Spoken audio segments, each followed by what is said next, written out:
Sri Guru astro academy சார்பாக மற்றும் திருமண தகவல் மையத்தின் சார்பாக மதுரையிலேருந்து நன்மணி ஐயா அவர்கள் வந்திருக்காங்க. அவர்களை வருக வருக என அன்போடு வரவேற்கிறேன். ஐயா, இன்றைக்கி திருமண பொருத்தம் மிக முக்கியமான ஒரு இதாக இருக்குது. அதை பற்றி ரொம்ப தெளிவாக சொன்னீங்க. இப்போது குழந்தை பிறப்பில் 2 குழந்தை ஒரு நிமிஷம் இடைவெளியிலையோ இல்லை ஒரு 30 செகண்ட் இடைவெளியிலையோ 2 குழந்தை பிறக்குது. நார்மலாக நம்ம ஜாதகம் பார்க்க ஜாதகர்களிடம் ஜோசியரிடம் வரும்பொழுது அவங்க பார்த்து பாரம்பரிய முறையிலையோ இல்லை கேபி ஸ்டெல்லார் முறையிலையோ பார்த்து அவங்க பலன் சொல்கிறாங்க. இப்போது ஏஐன்னு ஒன்று வந்திருக்கு. அந்த ஏஐயில் ஒரு டேட்டா பொறுத்த டைமை போட்டோம் அப்படின்னோம்னா நமக்கு சில தகவல் கிடைக்குது. இப்போ இந்த 30 செகண்டு இடைவெளியில் ஒரு 2 குழந்தை பிறக்குது. 2 ஆணாவோ 2 பெண்ணாவோ இல்லைன்னா ஒரு ஆண் ஒரு பெண்ணாவோ பிறக்கும் பொழுது அந்த ஏஐ எப்படி கணித்து தரும்? அந்த மாதிரி கணித்து தர்றது சரியாக இருக்குமா, இல்லை அந்த ஏஐயால் சரியாக கணித்து தர முடியுமா முடியாதா? இதை பற்றி தங்களுடைய கருத்து என்ன ஐயா, தெளிவாக கூறுங்கள். நன்றி ஐயா. இப்போது நான் ஆரம்பத்திலேயே நம்ம என்ன சொல்லிட்டோம், இந்த ஏஐ என்பது ஜாதகத்தினுடைய கணிதத்தை கணிப்பதற்கு பயன்படுத்தலாம்னு முதலே சொல்லிட்டோம். சரி, இப்போ கணிப்பதற்கு பயன்படுத்தினாலும் இப்போ நீங்கள் என்ன பண்ணுறீங்க, இந்த இடத்துல ஒரு சிக்கலான இடத்துல நிற்கிறீங்க. என்னது, இரட்டை குழந்தை அப்படின்னு சொல்கிறீங்க. இரட்டை குழந்தை அப்படின்னு சொன்னோம்னா ஒரு 2 நிமிஷத்துக்கு முன்னாடி ஒரு குழந்தை பிறக்கும், 2 நிமிஷத்துக்கு அடுத்து ஒரு குழந்தை பிறக்கும், ஒருத்தருக்கே பிறக்கும். சரி, இப்போ அதனால் நீங்கள் அதை ரெட்டை குழந்தைன்னு ஏன் எடுத்தீங்கன்னா ஒருத்தருக்கே 2 குழந்தை பிறக்குது, அதில் வித்தியாசம் இருக்குதுங்கிறதுனால அதை கொடுக்குறீங்க. இருந்தாலும் நீங்கள் இந்த ரெட்டை குழந்தை மாதிரியே இன்னும் நிறைய கேஸ் இருக்குது. நீங்கள் ஒரு சென்னை எடுத்துக்கிட்டிங்கன்னா 10 மணிக்கு ஒரு குழந்தை பிறக்குன்னா 10 மணிலேருந்து 10:05 அந்த சென்னையில் இருக்கக்கூடிய எல்லா ஆஸ்பத்திரியிலையும் மருத்துவமனையிலையும் எத்தனை குழந்தை பிறந்திருக்குன்னு பார்த்தீங்கன்னா இந்த 5 நிமிஷத்துக்குள்ளே ஒரு 15 குழந்தை பிறந்திருக்கும். அப்போ அதுவும் மாறுபடுது. சரி, அப்போ இப்போ உங்கள் கேள்வி என்னென்னா, ஏஐ இதை துல்லியமாக கணிக்குமா அப்படின்னு கேட்குறீங்க. இப்போ ஏஐங்கிறது என்னென்னா, அது இறைவன் கொடுத்த சாஃப்ட்வேர் கிடையாது. ஏஐயில் இருக்கக்கூடிய எல்லா தகவல்களும் அது இயற்கையில் இறைவனால் அங்கு பதிவேற்றம் செய்யப்பட்டது அப்படின்னு சொன்னால் நம்ம ஏஐயை நம்பிடலாம்.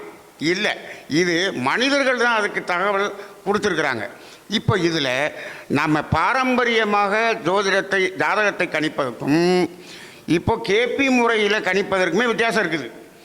அப்போ அப்படி வரும்போது இப்போ கேபி முறையில் பார்க்கும்போது நம்ம என்ன பண்ணுறோம், உப நட்சத்திரம் அப்படிங்கிற அளவுக்கு போகிறோம்.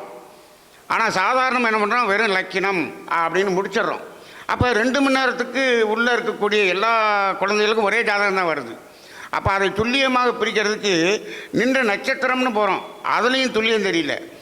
நீங்கள் கேபி முறையில் போனீங்கன்னா உபநட்சத்திரம்னு போகும்போது ஒரு 20 செகண்டு மாறும் பொழுதே ஜாதகத்தினுடைய அந்த பலன்கள் இல்லை, அந்த ஜாதகத்தினுடைய கோள்களினுடைய நிலையே மாறுவதை நம்ம நேரடியாக பார்க்க முடியுது. இது சாஃப்ட்வேர்லேயே பார்க்க முடியுது. இப்போது ஏஐயில் கேபி சிஸ்டம் என்பதை அப்லோட் பண்ணியிருக்காங்களா? அப்போ ஏஐயில் பாரம்பரிய ஏஐ, அதே போல் கேபி ஏஐ இப்படின்னு இப்போ என்ன பண்ண தனித்தனியாக வரணும். அது எப்போ வரப்போகுதுன்னு தெரியல. அப்படி கேபியில் ஏஐ வந்துருச்சுன்னு சொன்னால் அது ஜாதகத்தை துல்லியமாக கணிக்கும். அது நம்ம ஏற்றுக்கொள்ளணும். ஏன்னா சாதாரண சாஃப்ட்வேரை கணிக்கும் போது அதுவும் கணிக்கும். அப்போ ஒரு நிமிஷத்தில் இடைவெளியில் பிறந்தாலும் அது 2க்கும் உள்ள அந்த கிரகங்களில் இருக்கக்கூடிய நகர்வுகளில் இருக்கக்கூடிய அந்த மைனூட் டிஃப்ரென்ஸை அது என்ன பண்ணி ஏஐ காமிச்சிடும், நமக்கு துல்லியமாக காண்பிக்கும். அப்போ நான் எப்பயும் சொல்கிற மாதிரி இந்த 2க்கும் உள்ள ஜாதகத்தினுடைய அந்த வித்தியாசமான அமைப்பை நம்ம ஏஐ மூலமாக எடுத்துக்கொள்ளலாம். ஆனால் எடுத்துக்கொண்ட பிறகு அந்த வித்தியாசத்தில் இருக்கக்கூடிய பலன்கள் எப்படி வேறுபடுகிறது என்பதை நம்ம வித்தியாசப்படுத்தி பார்க்கணும். அப்போ 20 செகண்டில் பலன் மாறிடுமா அப்படின்னு நீங்கள் கேட்கலாம். ஆனால் நான் ஒரு ஜாதகத்தை பார்த்தேன், 20 செகண்டுக்கு முன்னாடி பிறந்திருந்தா அது அரேஞ்சு மேரேஜ், 20 செகண்டுக்கு பின்னாடி வந்திருந்தா அது லவ் மேரேஜ் அப்படின்னு காமிக்குது. அந்த அவர்கிட்ட கேட்குறேன், நீங்கள் லவ் மேரேஜா அரேஞ்சு மேரேஜான்னு கேட்குறேன். நான் லவ் மேரேஜுங்கிறாரு. அப்போ அந்த டைம் 20 செகண்டுக்கு பின்னாடி வருது.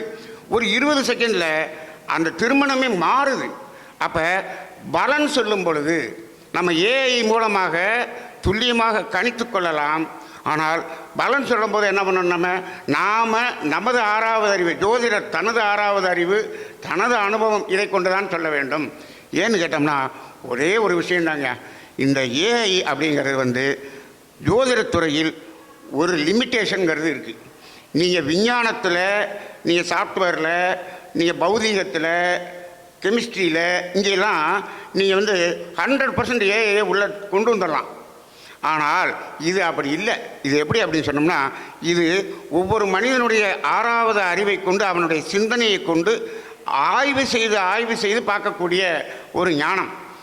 அப்போ இந்த ஞானத்துக்குள்ளாக பலன் சொல்லுகிற இடத்தில் ஏஐயினால் அதை வேறுபடுத்தி பார்க்க தெரியாது. அப்போ பலன் சொல்லும்போது நாம் ஒரு நல்ல ஜோதிடரிடம்தான் பலனை கேட்க வேண்டும். அப்போ நீங்கள் கேட்ட கேள்விக்கு ஏஐ இந்த இரட்டை குழந்தைக்கு 2 விதமான ஜாதகம் இருக்கிறது என்று காண்பிக்கும், அது உறுதியாக காண்பிக்கும். அப்போ அதற்கு பலனை நாம் பிரித்து சொல்லக்கூடிய ஞானத்தை நாம் வளர்த்துக்கொள்ள வேண்டும். நன்றி ஐயா. நன்றி ஐயா, நன்றி. மிக சிறப்பாக சொல்லியிருக்கீங்க. ஏன்னா பாரம்பரியத்துலேயும் சரி, கேபி ஸ்டெல்லார் முறையிலையும் சரி, இரட்டை குழந்தைக்கு நம்ம ஜாதகம் பார்க்கும்போது பார்த்திங்கன்னா ஒரு குழந்தை உள்நாட்டில் இருக்குது, ஒரு குழந்தை வெளிநாட்டில் இருக்காங்க. ஒரு குழந்தைக்கு சீக்கிரம் திருமணம் ஆயிடுது, ஒரு குழந்தைக்கு திருமணமே ஆகலை. 2 குழந்தையில் பார்த்திங்கன்னா ஒரு குழந்தை மருத்துவம் படிக்குது, ஒரு குழந்தை இன்ஜினியரிங் படிக்குது, ஒரு குழந்தை படிக்குது, ஒரு குழந்தை படிக்கவே இல்லை. இப்படி பல்வேறு விதமான அமைப்புகள் இருக்குது அப்படிங்கிறத ரொம்ப தெளிவாக மிக சிறப்பாக கூறினீங்க. நன்றி ஐயா, நன்றி. வாழ்க வளமுடன்.